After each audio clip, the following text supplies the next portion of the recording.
Hey, welcome back to the Walther Lover channel, everyone. A place where we discuss general gun and shooting topics. We do gun reviews, gear reviews, talk about competitive shooting, and my love of Walther firearms. Thank you so much for stopping by. Tonight we've got another review for you. Something that has somewhat been requested and people have asked me about both in my personal life as well as my YouTube life. And that is this thing, the Canik Rival. I'm just playing. That comes in the box, and I really like this thing. So we'll get back to that in a minute. Anyway, this is the actual gun, the Canik Rival. Check that out. Super cool. No mag in the gun, nothing in the chamber. It's clear. Gun is safe. No ammo in the mag. There it is. Canik Rival. Very interesting gun. So, Canik, it's an interesting story, right? So if you've been around the gun world for a while, you know that Canik is somewhat considered a budget gun or a budget manufacturer. And when they first hit the scene, there were some challenges with the early Caniks. And when I did a little homework, turns out there was something with the striker and the ammunition that they had in Turkey where these guns are made. It sounds to me like since that has been resolved and they are taking the world by storm. These Canik firearms come at a reasonable price and come out of the box ready to do a whole lot of work, which is pretty darn neat. So first, we're going to start with an up-close look at this thing, and then we'll come back and talk about how she shoots and who this gun's for, the value, all that stuff. So stand by. Let's take a look up close. And maybe we'll look at this again, too, because I like that thing a lot. So stand by. Okay. Canik Rival. How about that? All right. See, mag is empty. Nothing in there. Gun is clear. Nothing in the chamber. We are safe. So there we have it. The Canik Rival. Full-size striker fire gun built and bred for competition, man. That's what this thing is made for. Let's take an up-close look here. Comes with a magwell, which is removable very easily for certain competition classes, divisions. You will need to take that off, but that's there. Interchangeable back straps. Pretty decent texturing on the grip. I watched any of my reviews, you know I like it super duper aggressive. That's not bad. It's not bad. You can get a pretty good grip on that gun. Mag release. Now, mag release is kind of interesting because they give you 3 options in the box, and we're going to take a look at what's in the box so I can show that to you. Nice big, large trigger guard, double undercut. Got a full rail on the front to mount your lights, accessories, lasers, whatever floats your boat. Weights, maybe, if you're competing now. I don't know. Moving up to the slide, we've got some decent serrations on the slide.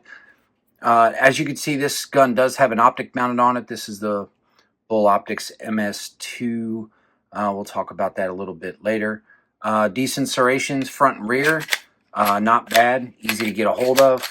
Not bad at all. Back here, if you don't have the optic on it, easy to get a hold of. Ported slide for weight, I'm assuming, is why they did that. Gun feels well balanced for sure.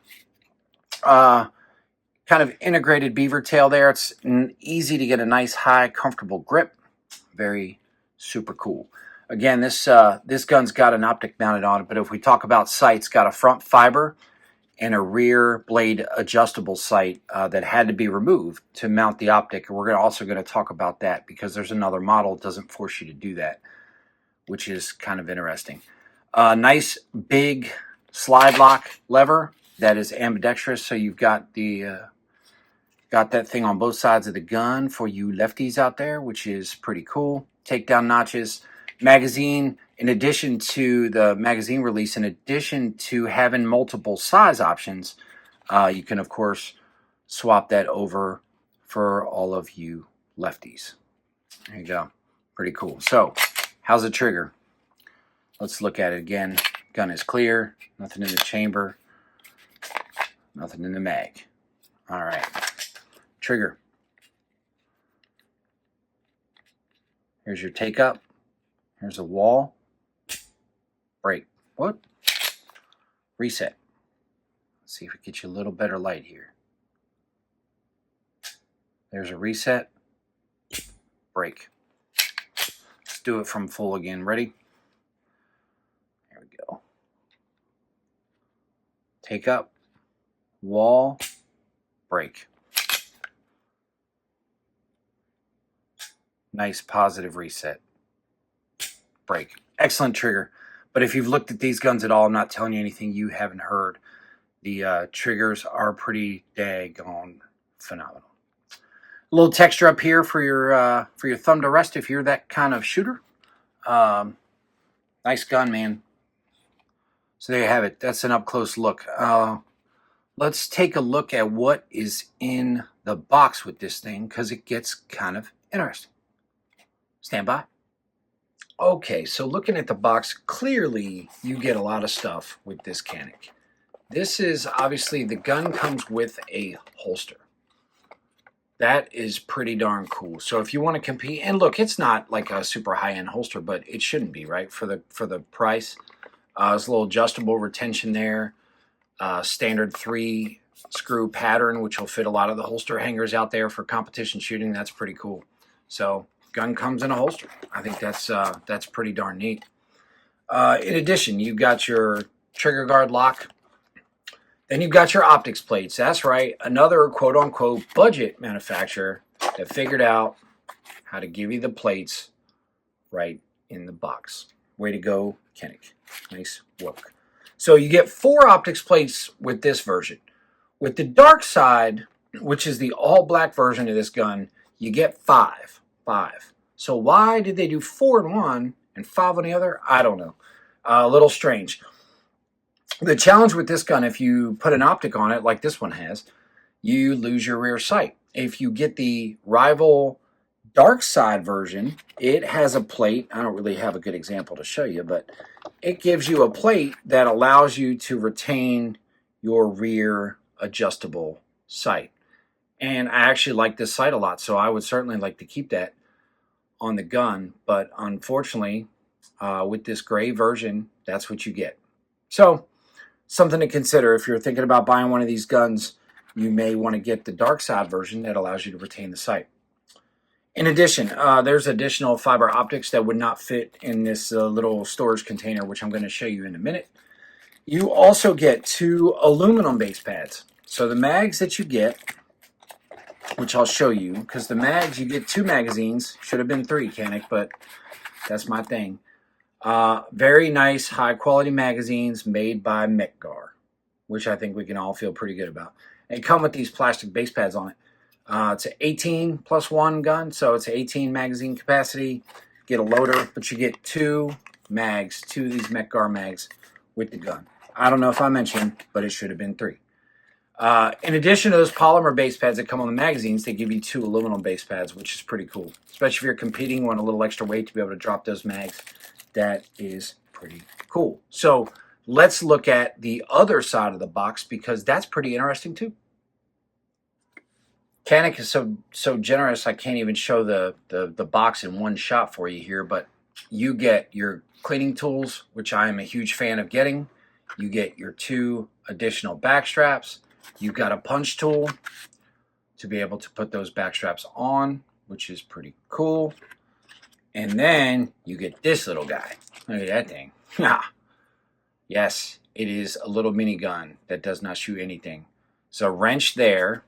And if you take that base pad off, you've got a bunch of stuff. And I'm not going to take it all out because I can't get it back in there. But maybe I can show you in a later video, because I'm not giving this back. I think this little guy is cool.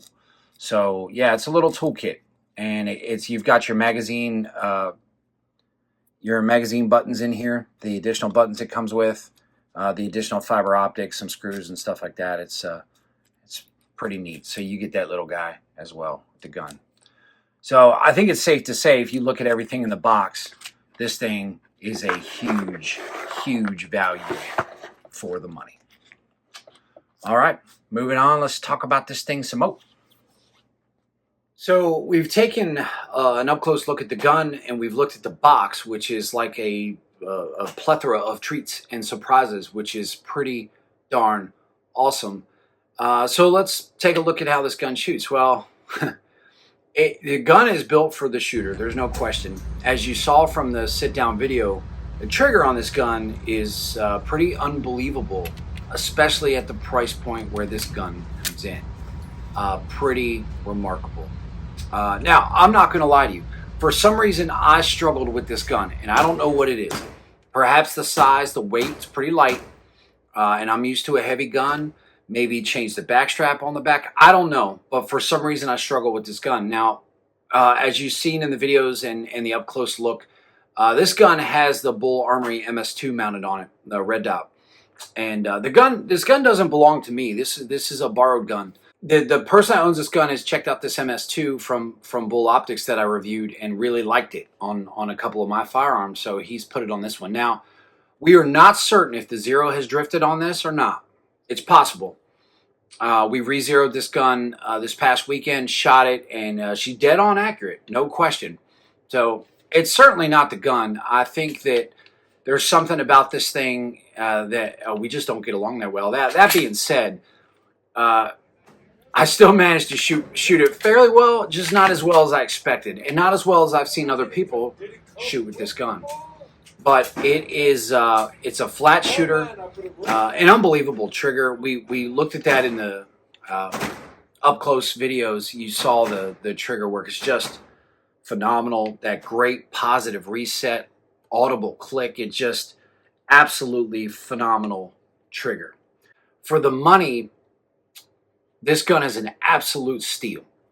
Now, this gun is clearly built for competition out of the box. And if you look at the Canik website and you do a little homework there, and there's been some recent articles and reviews on this firearm that have been pretty sweet too. They talk a lot about competition, and that's the whole goal of this Rival is out of the box. You've got a holster, you've got the mags, optic mounting plates, everything you need to go run this in a couple of different divisions, in a couple of different sanctioning bodies. So this gun is extremely versatile right out of the box for right around $650, and in some cases maybe even have this thing a tad cheaper than that. So man, for the money, they're as much as I may have struggled with shooting this gun, I don't think for the money there can't possibly be another value like the Canik Rival if you're into competition shooting. I wish it had a third mag in it. And I complain about this a lot in my review videos. There's a slot in the foam in the case for a third mag.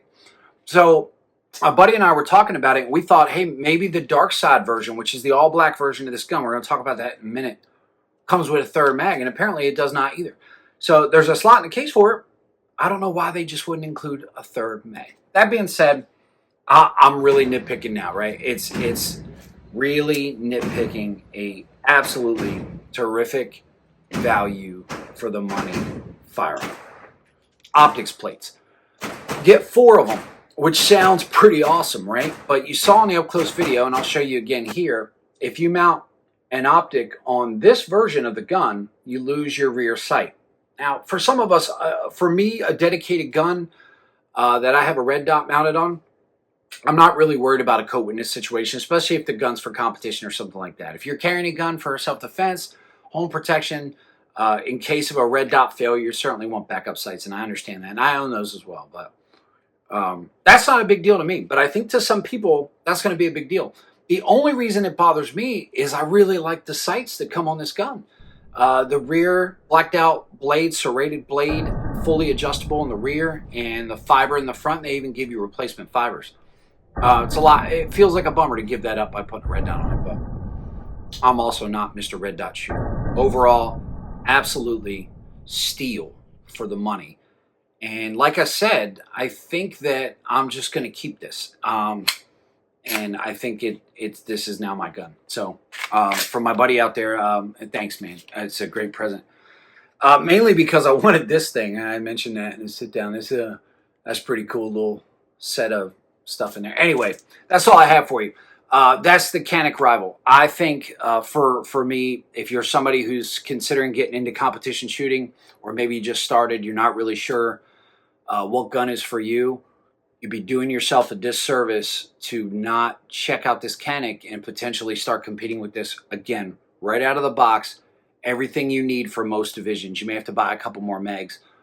But outside of that, this gun's ready to run, man. And there's some high-level shooters out there doing a lot of damage in the competition world with the Canik Rival, as well as some of the other models. So if you're in a competition, shoot it out. Check it out. Check it out. Great gun. Anyway, that's all I have for you. Hopefully you enjoyed this review. If you did, please hit the like and subscribe button, and I really super duper appreciate you for doing that. If you didn't like this video, let me know why. Maybe we could work some stuff out, figure it out, and make some better videos for you in the future. And still, I beg and plead that you like and subscribe as well. So with that, we'll have some new content coming for you soon. Appreciate you stopping by. Thank you for the support, and we're out. See you.